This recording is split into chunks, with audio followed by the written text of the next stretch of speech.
Hi, this is Dr. Gary. Welcome to our tune-up this week.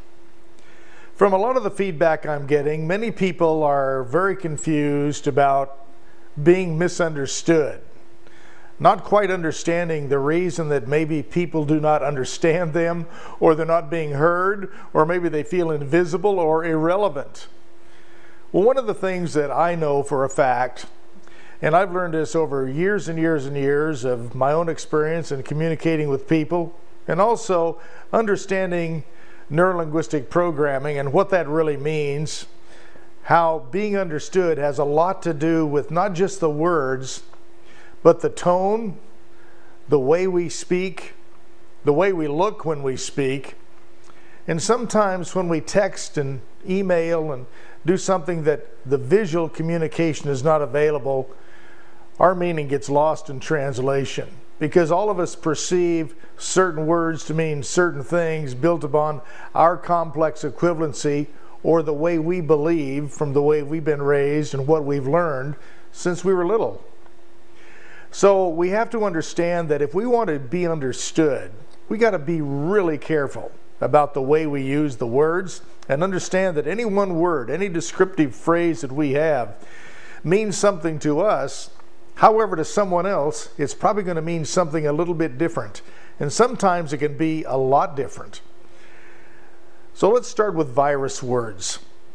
There are 7 words that if we use these words, it presupposes failure, negativity, and has a tendency to get another person's attention to drop away from us, because it feels like to them it's a non-credible communication when you speak using virus words.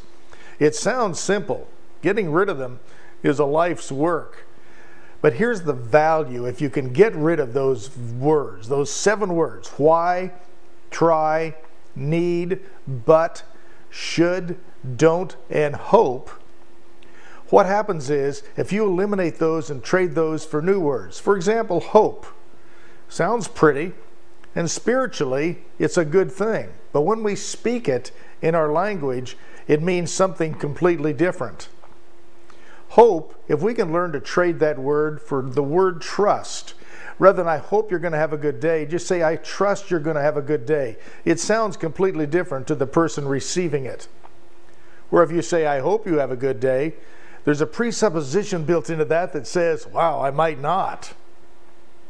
And it really is bad when we go to a doctor and the doctor gives us a treatment for something maybe serious, and he says, well, we're going to give you this treatment and we hope this takes care of it. What do you really hear?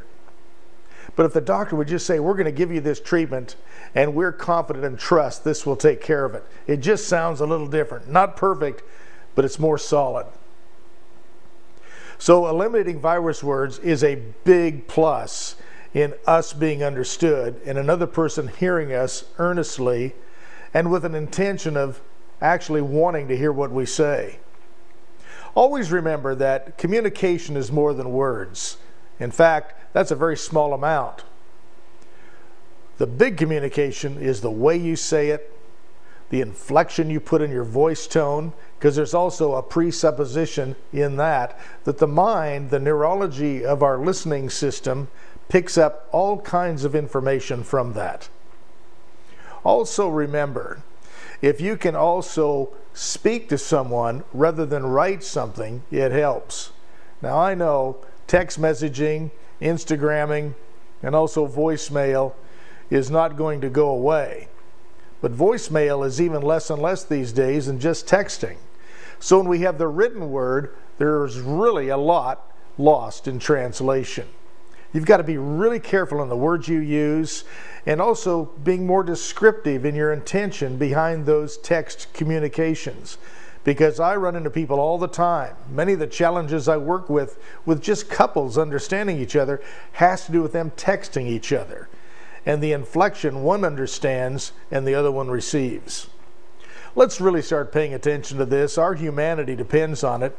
And also your ability to move forward in life and do well in life has more to do with the way you communicate with people than anything else. And if you're a poor communicator, your chances of life are going to be kind of poor to do and accomplish the things you want to accomplish.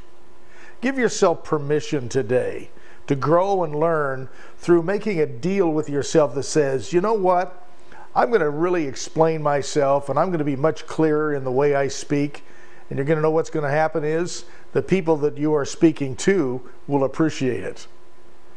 Thank you for all your text messages and also all of the questions that you have. This tune-up today is a direct link to several of you that have asked these kind of questions in the relationships you have of being misunderstood through your communication and the way other people are understanding what you're saying. Maybe this can help.